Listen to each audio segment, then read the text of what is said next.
Are you looking at cutting your health insurance premiums by as much as 20 to 30%? Are you aging into Medicare and need help finding a Medicare supplement plan? Call Drew Moak of USA Benefits Group at 601-953-8449. Drew is an Ole Miss grad located in Mississippi and licensed in 7 states. He works with the nation's second largest health insurance brokerage with access to 35 different carriers, and he can help you with any of your health insurance needs. From regular health plans to life insurance to dental and vision and even Medicare, he has it all covered. Now more than ever, it is critical to have a health insurance agent who is local and accessible. So call Drew Moak at 601-953-8449 and get your free quote today.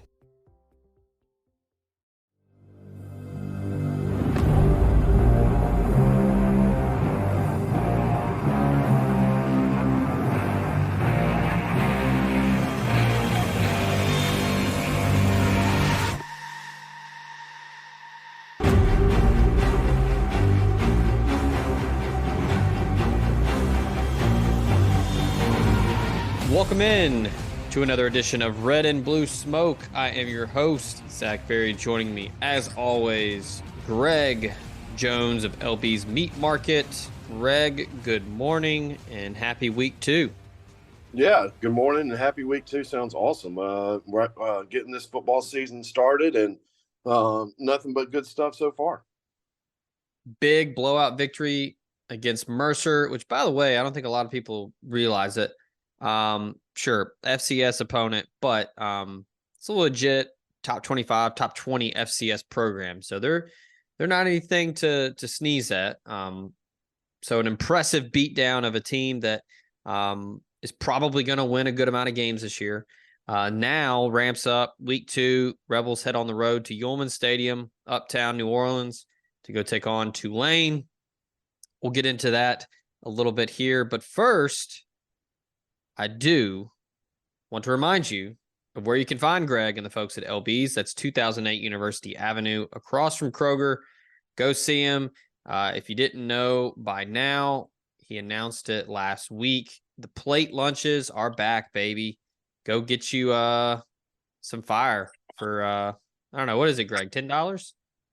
Yeah, I mean, we actually had a really good first week of lunches back. We're going to do a pulled pork sandwich, baked beans, potato salad for $8, a smoky bacon burger, baked beans, potato salad for $10, and then on Fridays we do the Philly cheesesteak. I know that's a very popular thing. So, yeah, just baby stepping with it on Thursday and Friday, and then it's a really good lunch because I know when during football season, the square is tough to get lunch and have that sort of thing, and we're off the square and come in and grab a plate and take it back to the condo and enjoy yourself, and don't fight the lines on the square, and then go from your day from there. But yeah, it's worked out good, and we're excited to have the lunches back on Thursday and Friday.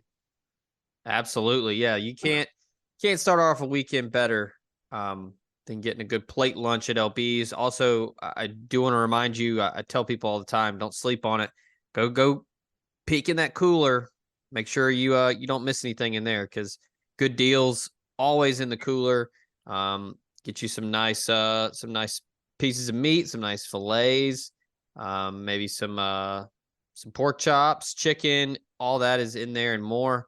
But yeah, LB's Meat Market, 2008 University Avenue. You can't miss it. Go over there and tell them the folks at the Ole Miss Spirit sent you. All right, Greg, let's get into it.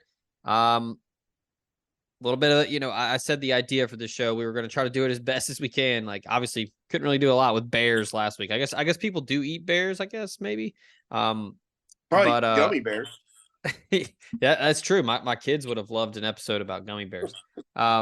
But yeah, so let's get into some New Orleans, Louisiana cuisine here. I know you've got some tips and tricks, and I don't know if you want to give out a recipe, but you've definitely got some help for the folks here.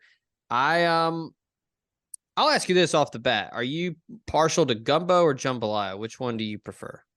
I like the gumbo. I mean, I prefer the gumbo. I'm a gumbo guy, and Same. I'll give a couple little secrets that a lot of people don't know about on making their gumbo a little bit better and giving a little bit extra pop. But yeah, I'm gonna have to say I'm a gumbo guy. I'm the same. I do like jambalaya. And here's another thing I'll tell you, Greg, before you get into the tips and tricks.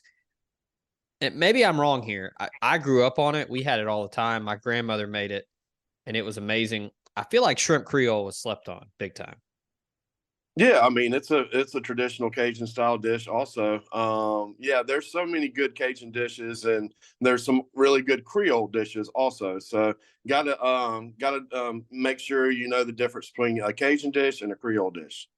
Yes, yes, yes. You can if you're traveling to the game this weekend, you got to be very, very clear on which one is which because you might offend somebody. Oh Um, yeah, for sure. And you don't want to step on a Cajun's toes, that's for sure. I'm very thankful. My grandmother was Cajun Italian, and there's French Italians. I mean, French Cajuns. So two different situations, but yeah, no, one's got tomatoes and one doesn't. all right, so let's get into the gumbo here. I'm interested to hear your take on how you add a little zest and pop in there. Well, honestly, the first thing you really need to do on a really good gumbo is stir consistently. Get comfortable. Find an episode or the podcast or something like that to where you can stand over the pot and consistently stir because that's the key to a good gumbo is constantly stirring a roux and making sure that roux looks like a used penny. You don't want a brand new penny. You want a used penny. So that's and if you need to look at pennies and look at a brand new penny versus a used penny, that always helps also. So, but yeah, no, that's just the kind of the thing that you want to do is just make sure you stir it consistently because that's what's the key to the really good roux. I will say there's a couple, secrets that makes the roux really, really good. I use duck fat. Oh You yeah. can render down duck fat. There's some essential oils and flavors in duck that are a little bit more flavorful than just your plain old olive oil. So I always like to use duck fat, and I also like just to kind of chop up some pork belly with that duck fat because the pork belly gives it also some good flavor also instead of the just the plain olive oil. But yeah, man, that's the key. Just get that duck fat, get that pork belly, and just kind of render it down and get a consistent with your olive oil and your flour, and then just make your roux.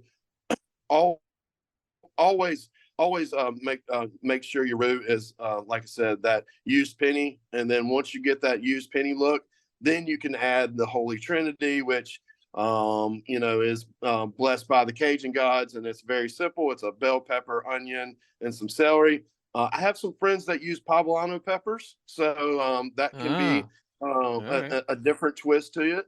And I also have a couple friends that use dark beer in their gumbo. So Oh, all right. don't be afraid to use a dark beer in your gumbo. It's not going to mess it up. It's just going to give it some flavor. I've been told Turbo Dog, Beat a Turbo Dog is a really good dark beer for your gumbo. Okay. So yeah, with that being said, you just got to consistently have that stirring. You got to make sure your Holy Trinity's prepped and ready to go because whenever that roux is ready to go, you got to put that Holy Trinity in and go from there. So yeah, that's just kind of a little small secrets: the duck fat, the pork belly, and a couple of the turbo dogs really go a long way on making a gumbo good and flavorful. I I agree with all of that. Um, I've never tried beer. I have dabbled a little bit with some different peppers. Because I do appreciate a little heat. I gotta clear up the sinuses a little bit. I grew up always putting hot sauce on damn near everything. Which So by the what way, hot sauce are you? Are you a o- Crystals or Louisiana okay, LSU suck sauce or what you got? that's what I was just about to ask you. So I am a crystals guy. Um, My wife is big on Cholula. We always keep that on deck. I don't mind Cholula, but crystals for me, I love crystals. And then I'll give you one more before I throw it to you to see where you're at. You're probably on the same page here. I love me some Valentinas. Yeah, you've knocked all the good ones out and left the Tabasco out. I mean, Tabasco is just Tabasco. I feel like it's the Coca-Cola of hot sauces. Like it's in Yeah. every store, and not a I'll say knock on. this, Greg. It's like Pepsi. Like, when you go to a Yeah, place it's and you're like like, Pepsi. "Can I get a Dr. Pepper?" And they're like, "Is Pepsi okay?" And you're like, "No," but like if Yeah, somebody's like, "We got Tabasco," you're like, okay, all right." you got any crystals back there? I'm like, well, let me see. I'm like, please go check. Yes. But no, no knock on Tabasco. They're everywhere, and they do a good product. I just think there's so many different hot sauces. I just like going and looking at all different styles of hot sauce. We've got we've got a smoked chipotle pepper like Tabasco. I mean, hot sauce. There's a lot of different hot sauces that have made from a lot of different peppers. There's no shame in having at least 5 to 10 hot sauces in your kitchen. You just got to find the right flavor to go with the right dish. So I'm a big fan of the hot sauce. I'm gonna have to agree with you. I like Crystal because it top to bottom it's just very consistent. It goes with all your gumbos and jambalayas and your red beans. So I just for some strange reason the Tabasco has I don't know. I think it's got a little too much vinegar in for me. Yeah, and for some reason I feel like, I mean, you got to give it a good shake, but I feel like it's a little bit too thin for me. I like a little substance with my hot sauce. Like I like a little bit thick, like a little Yeah, I mean, thick hot sauce. the true test of a really good hot sauce is when you give it a little shake and there's still some good stuff on the bottom. So got to Yeah. give it that extra shake to get those to get all those flavors. But yeah, I have to agree with you on that. You just got to make sure you have a good, consistent hot sauce that goes with your flavor profile that you're trying to accomplish. All right, let's get over to jambalaya. What's your take on jambalaya, and kind of what's your go-to method for serving that dish? Well, I mean, a Dutch oven is going to be the key. You have to have a really good cast iron pot or something like that. The Dutch oven is kind of pretty much the perfect size for making jambalaya. It's going to be about 20 to 25 servings. That's key. I mean, you don't want to make a jambalaya that only serves 5. With that being said, that Dutch oven's perfect. You got to season your chicken, just saute your chicken, and just kind of golden brown your chicken and your sausage. Take it out, and then after you've taken your chicken, your sausage out, just saute your Trinity, with the oregano, black pepper, white pepper, cayenne, bay leaves, fresh garlic. So you just kind of want to make it into a step-by-step process. After you've kind of sauteed your andouille and your chicken, I prefer dark meat. I think dark meat has a lot more flavor, has a lot more moisture than the white meat. You can use chicken breast, that's fine. I just prefer dark meat. That's just me because I'm a chicken thigh guy. Just think it's got a lot more flavor that you're trying to do. And when you're making a jambalaya, you're stewing your meat down. So the dark meat's going to give you a lot of flavor on that. So, but yeah, just kind of make it into a step-by-step process. After you've kind of sauteed your sausage and your chicken, put those bay leaves and the white, black, and cayenne pepper, and just kind of saute it down, and then add your chicken add your chicken and sausage back into it, and then serve. That's when you want to add your chicken and your sausage, and if you want to put some shrimp in there, put some shrimp in there, but you want to use that last. You don't want to overcook your chicken and dry your chicken out. You definitely don't want to overcook and dry your shrimp out, because shrimp, it takes shrimp maybe 2 or 3 minutes to cook. And then if you cook any sort of shrimp for 15 or 20 minutes, it doesn't taste good, doesn't have that good shrimp flavor. So just I always add your seafood and your chicken and your sausage last on your jambalaya. And of course, everybody knows how to cook rice. And if you don't know how to cook rice, I think Uncle Ben's has something to where you can put in the microwave for 30 seconds and it cooks rice perfect for you. So, but yeah, there's a lot of different options on the jambalaya. If you want to do the Creole jambalaya, just add tomatoes. If you want to do a Cajun jambalaya, don't use tomatoes. So, I mean, that's the difference between a Creole and a Cajun jambalaya. And that's the key. I like tomatoes. And some people don't. Some people just think that it makes a dish weird, but I prefer the Creole jambalaya because I like those roasted tomatoes. All right, I'm gonna throw you over to red beans and rice. Which, first of all, I don't know how online you are, Greg, but one of my favorite characters on social media these days is Jon Snow. Yeah. Jon Snow. On the beans. On the beans. Yeah, I literally, that was the first thing I was going to say on, recommend on any sort of red beans. It's just get on that YouTube, get on the, do we call it Twitter or do we call it X? I still say Twitter. It has to be Twitter. There's he's yeah. on X. It's problematic to say that. He's on X. Check him out. He's a really cool character to follow. Yeah, he's on Twitter, he's on Instagram, and then I discovered him on TikTok. My algorithm on TikTok is pretty much just golf and food. It's very dad-esque. Do you follow Mr. Chime Time too? I've never heard of Mr. Chime Time. Yeah, look up Mr. Chime. Okay, all right. He does some really good stuff. He's very similar to On the Beans. Yeah. So he's great. If you're not familiar, he basically this guy that lives in Louisiana and he goes around to different places and eats red beans and rice, and he does these very colorful critiques and reviews of places and just talks to the locals. He's a great Twitter personality. I think he's a good guy to follow. His journey during the LSU Florida State game was pretty great. Well, he went to Mississippi. Did you see that? Oh, yeah. I thought for a second you meant he went to school in Mississippi. I did see him. Where did he go? He was in oh my God, he stayed on. He was in Jackson, right? Yeah, he stayed on State Street, literally across from the street from the Whataburger. And I'm sitting here, I'm like, oh my God, this poor guy has no idea what he's getting into.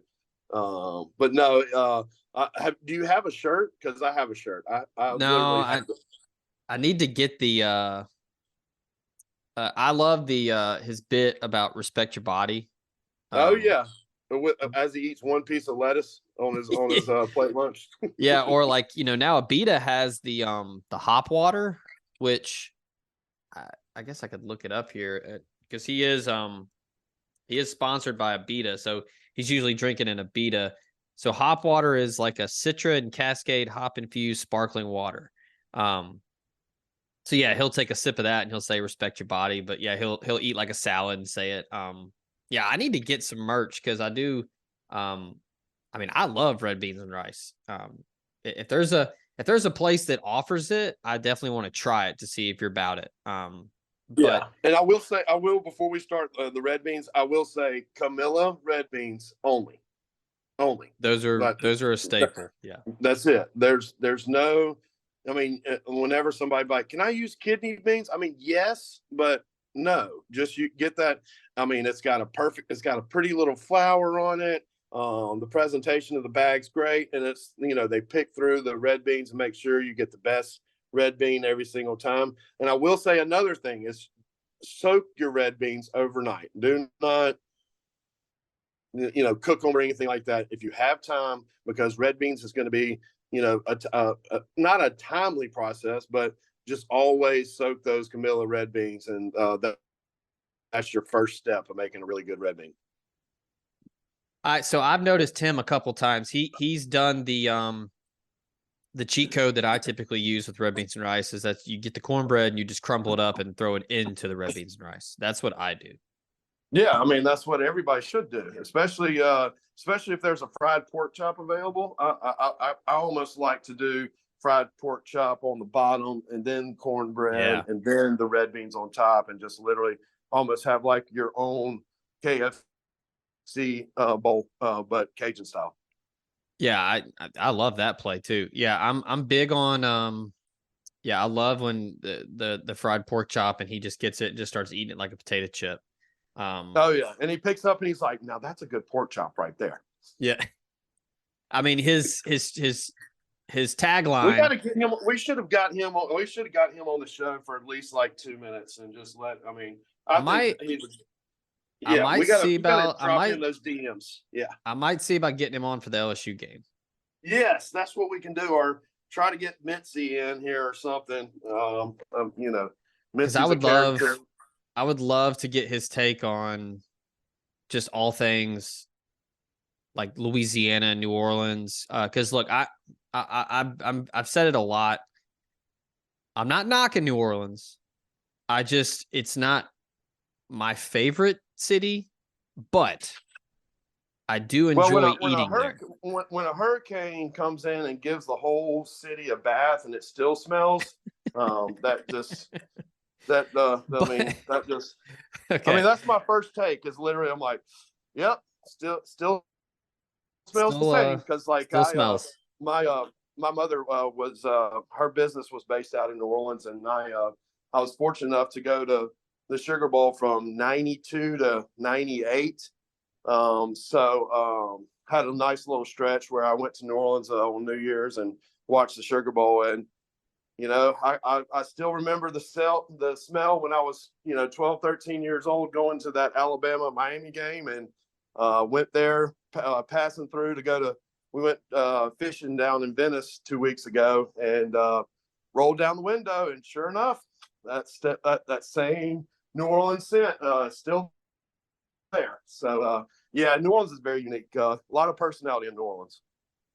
Yeah, but it's definitely one of my favorite places to eat though. A lot of fantastic places to eat there. You can't go wrong. And I Um, will say another thing about New Orleans is it's a solid 48-hour that's place. exactly Like what I was going to say.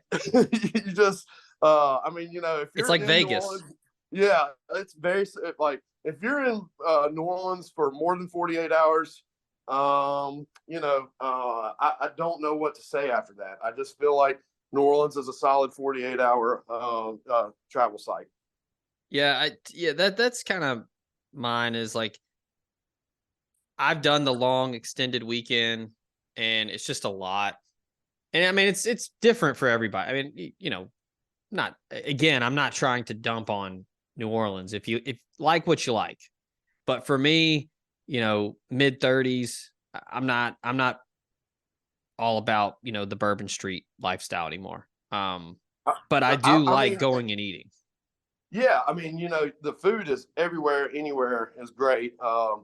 And they have a bunch of traditional places, like Mothers and stuff like that. So yeah, it's a cool spot. I just prefer 24 hours, and then let's go to Venice and go fishing for 2 days. Let's. But as far as 48 Like, hours in New Orleans, you are a serious trooper if you can handle more than 48 hours. yeah, I mean, if you go, you gotta go to Willie Mays. You gotta go check that out. That's kind of one of Yeah, my there's a things that I long like to list of do. stuff. The World War II Museum's really cool. I mean, there's a bunch Yeah. of cool spots and cool places to visit. Like I said, just 48 hours is my max in New Orleans. That's for sure. Yeah, if you're going this weekend, I'll throw out Coquette. That's a really good place. And Toops Meadery is fantastic. And then if you want to get a The little pig fan, is it the Pig and the Whistle? Is the Pig and the Whistle there in that? Or I'm trying to think. I was gonna say There's, another place if we're talking um food. I do really like Turkey and the Wolf. That's a good sandwich yeah, spot. that's it. Turkey and the Wolf. My bad. And then if you want to get a little fancy, Peche is pretty good. Um, but yeah, you can walk around and run into any good restaurant down there. And Yeah, are we 100% that every Ole Miss fan knows that the game is not at the Superdome? Are we for well, sure locked in on that? that is a good point, Greg. I'll bring it up once again. It is at Ullman Stadium that is on campus at Tulane, which, by the I would. way, haven't been, but it looks lovely. Yeah, it looks perfect for Tulane. I mean, it really does. I like those little small style, kind of. I say high school football stadiums or Texas style high school stadiums. But yeah, I think it fits perfect. Texas probably has I a like couple bigger ones than that one. Yeah, I actually rolled through Texas, and I go, oh man, is that Texas State? And they're like, no, that's Rockport High School. I was like, oh, Yeah, okay, yeah, that's nice. that's the Carroll Independent School District Stadium that everybody shares that seats 28,000. Yeah, I had a friend that he played in that stadium. He's like, man, it's nothing like it. But I go, well, that's good because we played in front of like 500 people, so I was nervous in front of 500. I couldn't imagine 26,000, in a high school game. Yeah, it's a different world. Last thing food wise before we get to picks. I put this wasn't in our show notes, so I'm gonna put you on the spot. What's your go-to po' boy? What's your favorite style of po' boy? Oh man, oof. Oh, man, I mean, I love fried oyster po' boys. Okay. But I mean, if the oysters are fresh and they're on the half shell, I usually do dozen half shell oysters, shrimp po' boy. Yeah, I'm a shrimp guy. Kind of do that also. I mean, I'm not a crawfish po' boy guy. I feel like it's just I don't know. I just like those big golden brown fried shrimp on a good fried shrimp po' boy.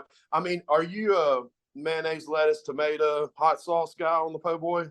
Is that how Yes. you roll? Yeah. I was just about to say you got to add the hot sauce. Well, I Yeah. actually, I mean, the mayonnaise, ketchup, and hot sauce. I actually think that's the New Orleans, Louisiana secret sauce. That's got to be their secret sauce. Yeah, it's like in New York with like SPK.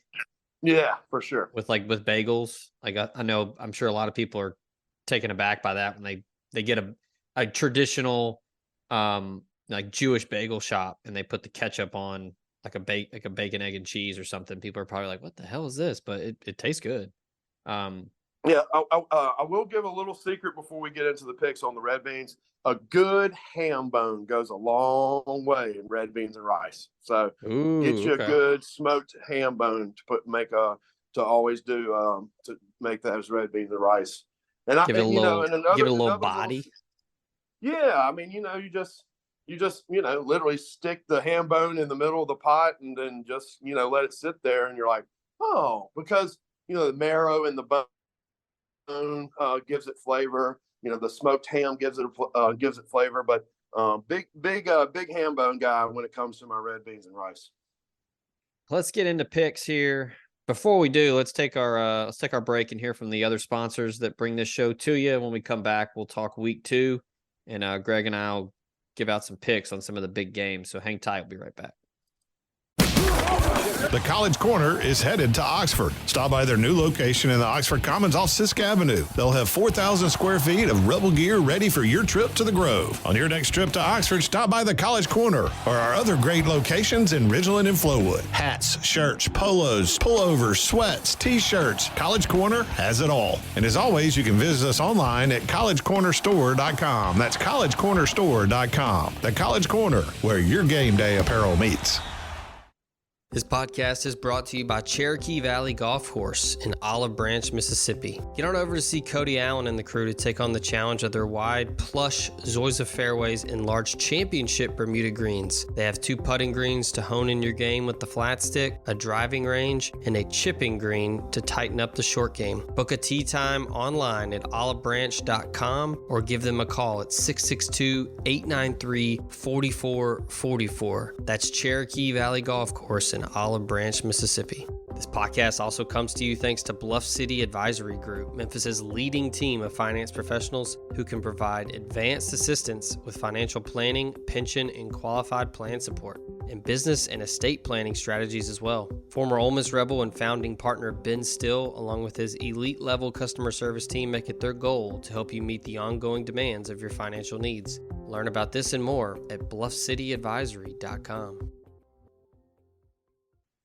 We've all been there before. A weekend trip to the casino canceled because real life came calling. Well, MyBookie's new and improved online casino is here to change the game. Dive into a truly realistic casino experience featuring the latest in slots, progressive jackpots, and live dealer action, all from the comfort of your own home. Take advantage of weekly blackjack tournaments and a brand new collection of high-end games for a chance at real cash rewards. The MyBookie Casino provides a Las Vegas experience when the action's in your hands. And the best part is you don't even need to wear pants. Your adventure at the MyBookie Casino begins today with a generous sign-up bonus using promo code TOC for Talk of Champions, TOC. That's promo code TOC to secure yourself a sweet deposit bonus. And that's not all, because their revamped loyalty program ensures that you'll be showered with rewards, including free spins, cashback offers, and a host of exclusive VIP perks. The more you play, the more you win. Play anytime, anywhere with the MyBookie Casino. And make sure to check out MyBookie for all your gaming needs at www.mybookie.ag. That's www.mybookie.ag. And we are back here, red and blue smoke. All right, we've talked grub. Let's get into some ball here. Week 2. Let's focus on SEC first and foremost, and then we can get into some cross pollination with some of the big. I do have to issue an apology to Coach Prime. You and me both. I did not realize that he listened to our show, and he DM'd me and asked me if I believe. Did he Coach tell Prime, you? I believe. Did he tell you he ain't hard to find? Yeah. He said, I ain't hard to find. We coming. Yeah, I will say this. I do believe that, he's, a good coach, a good assessor of talent and everything. But you got to look beyond it a little bit. There wasn't any tape on that Colorado team. There was 80 some odd new players. Yes, you could look at Jackson State games and try to, see what he was going to try to do via Jackson State, games. But, now that there's film out on, Sanders and what he does, I watched the TCU replay a little bit, and, he's got some talent across the board.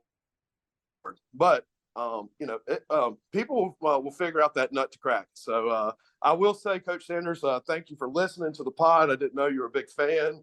But, yes, I do believe. But we're going to have to get a couple more games under our belt for me to really, really believe. Yeah, I'm really interested to see what's going to happen this week. And we'll get into that game as they host Nebraska. That ticket, I don't know if you've seen it. That ticket's going for close to $400. But, yeah, I mean, Travis Hunter can't play 130 snaps every game. And then, yeah, like you said, not a lot of tape on him. Brand new staff. I thought Sean Lewis did an outstanding job calling that game. It was from what I need to go back and rewatch it because I was kind of watching it while doing other things on Saturday. But I mean, just an electric game. Tons of fun to watch. And yeah, I mean, I think it'll be fun if Colorado can be competitive in the Pac-12. I don't know if they're going to win 8 or 9 games. I mean, it's just week 1. And TCU looks like they lost a ton. And but good on Coach Prime and the Buffs, because yeah, I'm with you. I had to make an apology yesterday as well because I was way off on that one. Yeah, well, I think what he's trying to bring to the table is just literally a fun game to watch. Of course, watching the Nebraska and Minnesota game when it was 7-10, in the middle of the fourth quarter. I mean, that didn't look fun to watch. But when you have a high-paced game, and it's almost like Loyola Marymount back in the 90s, scoring 110, 100 points, just up and down the floor. It's just that's fun to watch, and it's a good ticket Yeah. to buy, and it's a good product to sell. So I think I heard through the grapevine that Colorado didn't have the money to pay Dion, and they raised it in like 1 week to pay for his contract. So, Oh, good for them for pulling the trigger on it. I know there was like a massive influx of money as soon as he was hired. Like the boosters were just geeked to have just some semblance of excitement, and recognition. Excitement goes a long way, and excitement gets money out of people's pockets. That's for sure. Yeah. So and I know it's cliche to say this, but like there are certain programs when like they're competitive again, like college football is a lot more fun. Like Florida State, for instance, like, the ACC was just Clemson for years and that was it. And now you've got Florida State looking like one of the top 5 teams in the country. And yeah, let's let Colorado have its moment in the sun in the Pac-12's final season before they go back to the Big 12. So that'll be fun. All right, so let's get into the big one first. Texas at Alabama. Pretty crazy here, Greg. I don't know if you saw this, but I saw this stat on Sunday. Alabama hasn't played a Power 5 opponent from outside of the SEC at Bryant-Denny since 2010. That's almost 15 years. It's pretty insane. Because most of the time when they're doing that, it's like a neutral site game. They've done a ton of those. It's not like they've avoided, big time Power 5 opponents. They've just always been neutral site games. But yeah, big one. I feel like this one is going to be tight like it was a year ago. But this go around, there's no Bryce Young to bail out Alabama, and Quinn Ewers is healthy. The line is 7. Alabama is giving 7 points here. Man, I'm going to go Alabama here. I think they cover, but I do think that this one is super tight for most of the game. I just don't. Again, it's like you go back to the former assistants against Nick Saban. Like they don't have a ton of success, and I just think that it'll be too much Alabama at the end of the day. And it's in Bryant-Denny, not a super loud venue, but they play well there. And Saban's going to be ready for Sark and everything they've got. So yeah, we'll see. We'll learn a lot about Jalen Milroy though, because he was pretty good in the opener against Middle Tennessee, but the competition is going to pick up considerably in this one. Yeah, I got to roll with the Tide just because I wanted to throw out this. I think whenever Clemson beat Alabama in the national championship, I think there was a guy that put on Twitter that he was going to sell his season tickets, and he told them what row it was and everything, and he wasn't going to go to another Alabama game until they hired Dabo Swinney. I wonder how that guy is feeling about that tweet that he tweeted about 3 or 4 years ago, or however many years ago, because ever since Dabo's little TikTok introduction, Clemson's not been that good. So I just had to throw that out, just because I forgot what the tweet said. He's like, I'm not going to another Alabama game until we hire Dabo Swinney. So hope that guy's sitting in his seat for this Texas Alabama game, because it should be a really good game to go to, especially if you're an Alabama fan at Bryant-Denny. So I'm just going to roll with Alabama. I just think that it's going to be a good game. It might be a field goal game. Las Vegas knows their stuff, and you never doubt Las Vegas on any sort of odds. So I think 7 points is a really, really good line, and it's right there in between to where you think it's a field goal game or you think it's a 2 touchdown game. So I got to roll with the Tide at Bryant-Denny. One more big one before we get to Ole Miss Tulane. A&M traveling to Hard Rock Stadium to take on Miami. I think, again, you're going to learn a lot about a new staff and kind of how things are going to shake out this year in College Station. It's just week 2. They looked good in the opener. But is the play calling going to still be with Bobby Petrino? Is Jimbo going to be able to take a back seat? Is he going to let him do his thing? The Aggies are giving 4.5 here. I don't really know what I still don't know anything about Miami. They were pretty average a year ago. I know they've got Tyler Van Dyke back. Ole Miss fans might recognize the running back from Miami, Henry Parrish, who was at Ole Miss. Miami's going to have some talent, but are they going to be able to put that talent in position to make plays and to win a football game? I'm not so sure. I kind of feel like A&M rolls here. I kind of feel like they handle business. I still don't really think Miami's very good. Mario Cristobal still got his work cut out for him down there. Last year's game was pretty silly. But with Bobby Petrino, if Jimbo could just stay the hell out of the way, I think the Aggies roll here. And I expect Connor Wegman and Evan Stewart and those wide receivers to have a big day. Yeah, man. It's funny whenever coaches are getting paid a large dollar amount and they want to be in control, but they hire offense coordinators to run particular things, and the coach might get in the way or something like that. The whole point of a really good head coach is let your assistants do their job. You hired them.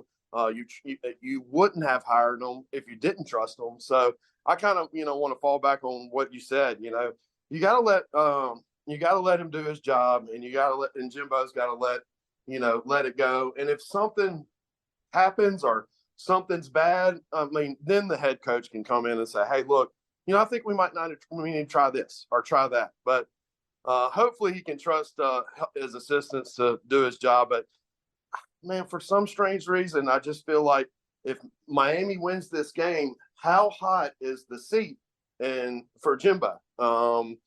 Because you're expected to win this game. You're expected to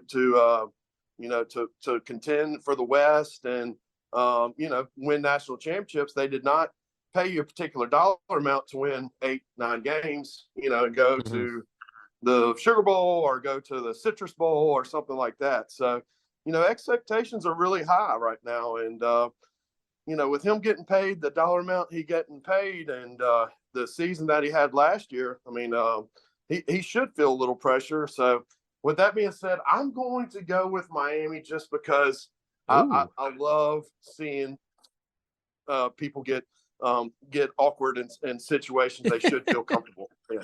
So we'll see. I might be completely wrong. Obviously A&M has a lot more talent on each side of the ball, but I just want to go with Miami just to make things in College Station hopefully get weird. For the cringe factor, I love it. All right, the game cringe factor doesn't make you money, but it gives you clicks. Like, maybe Greg is on to something, and then A&M wins by 100, and like, I'll never listen to Greg ever again. Like he made it sound good, and it was a really bad pick. That's how I was on Monday. Like I had a tough week in locks. But if it's at the expense of Clemson and Dabo Swinney, I'm fine with it. All right, let's get into the game that everyone's fired up for this weekend. Ole Miss, Tulane. Look, you got to give credit where credit's due. Willie Fritz has done an outstanding job building that program. A couple 7-6s, a 6-6, and then a 2-10 in 2021. But then they come back with a vengeance last season. They win 12 games. They beat SC in the Cotton Bowl. But this is not that same team. They lost a ton. Tajay Spears is gone.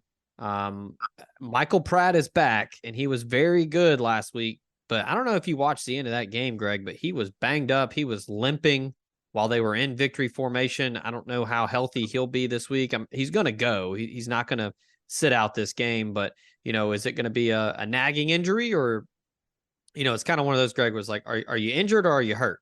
I think Ole Miss might take advantage of that and just put some pressure on him in the first quarter and make him make decisions, right out the gate. I would, if I was, if I was Pete Golden, I would say, hey, let's put some pressure on this kid. He's not He might not be 100%. He might be playing possum. We need to find out real quick. So hopefully the Rebs put some pressure on him early and often, make him, make some decisions on as far as, a free safety coming up to blitz. And so I just think the key here is to get on him early and often, and just see what he's got in the tank. And if, you make a couple bad decisions and get a couple turnovers early and you get up 14-0, it gets them out of their game plan. So I really hope that, the Rebs get after him in that first quarter. I know this is a trendy game. The line started at 4, it jumped up to 7.5. Looking at where it is now, it is sitting at 7 per ESPN. The total's at 65.5. I'd probably lean the under just because I think Ole Miss is not going to let Tulane score a lot. I like Ole Miss big in this one. The talent differential is probably somewhere between 60, 65 rankings points here in terms of, recruiting classes over the last couple of years. Ole Miss is going to have too much talent across the board. I don't think Tulane can cover them in space. And then let's say they drop 7 or 8. Well, they're just going to hand it off to number 4. Good luck tackling him.